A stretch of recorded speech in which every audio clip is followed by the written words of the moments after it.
दुनिया में कुछ कहानियां ऐसी होती हैं जो सिर्फ आर्थिक उतार चढ़ाव की नहीं, बल्कि मानवीय भावनाओं, संघर्षों और परिवार के रिश्तों की भी कहानी होती है।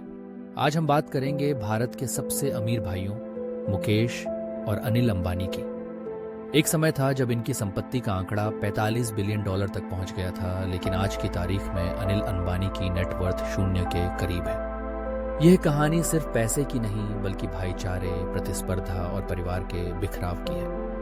शुरुआत करते हैं 2002 से, जब धीरूभाई अंबानी, जो भारतीय उद्योग के एक स्तंभ माने जाते थे, का निधन हुआ।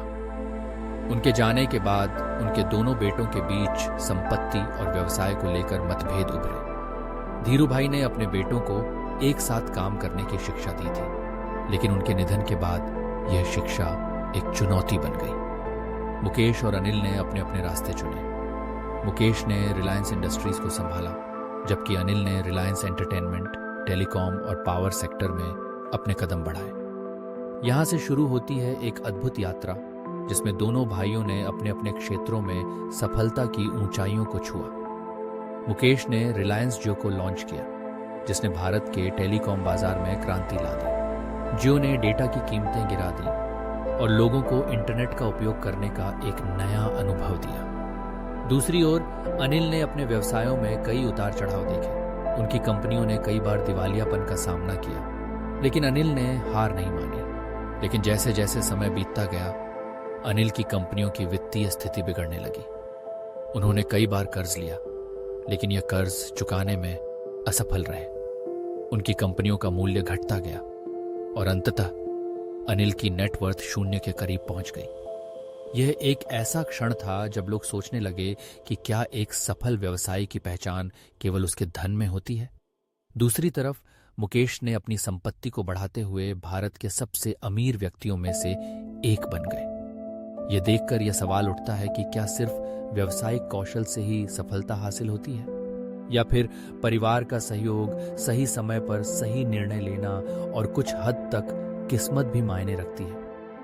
इस कहानी में एक और महत्वपूर्ण तत्व है, भाईचारा। मुकेश और अनिल के बीच की प्रतिस्पर्धा ने न केवल उनके व्यक्तिगत रिश्तों को प्रभावित किया, बल्कि पूरे उद्योग को भी। जब एक भाई सफलता की सीढ़ी चढ़ता है तो दूसरा उसे देखता है और यह एक तरह की प्रेरणा बन जाती है। लेकिन जब यह प्रतिस्पर्धा बढ़ जाती है तो यह दुश्मनी में भी बदल सकती है। अनिल की कहानी हमें यह बताती है कि कभी कभी सबसे अच्छे इरादे भी हमें नुकसान पहुंचा सकते हैं। उन्होंने अपने व्यवसाय को बढ़ाने के लिए कई बार जोखिम उठाए, लेकिन यह जोखिम कभी कभी उन्हें भारी पड़ा। क्या यह जरूरी था?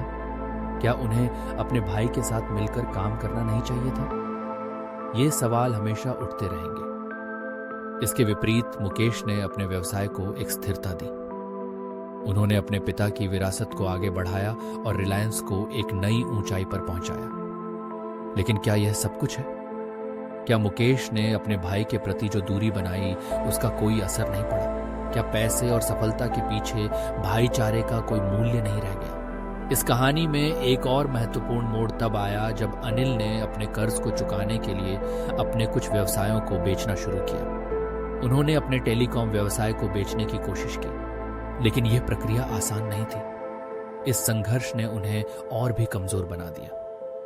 कई बार लोग सोचते हैं कि पैसा सब कुछ है, लेकिन अनिल की कहानी हमें यह सिखाती है कि पैसा कभी स्थायी नहीं होता। यह एक दिन आता है और एक दिन चला जाता है। रिश्ते, परिवार और भाईचारा, ये सभी चीजें कहीं अधिक महत्वपूर्ण हैं। आज जब हम अंबानी भाइयों की कहानी को देखते हैं, तो हमें यह समझ में आता है कि यह केवल पैसों की कहानी नहीं है, बल्कि यह एक सबक है कि जीवन में संतुलन बनाए रखना कितना जरूरी है।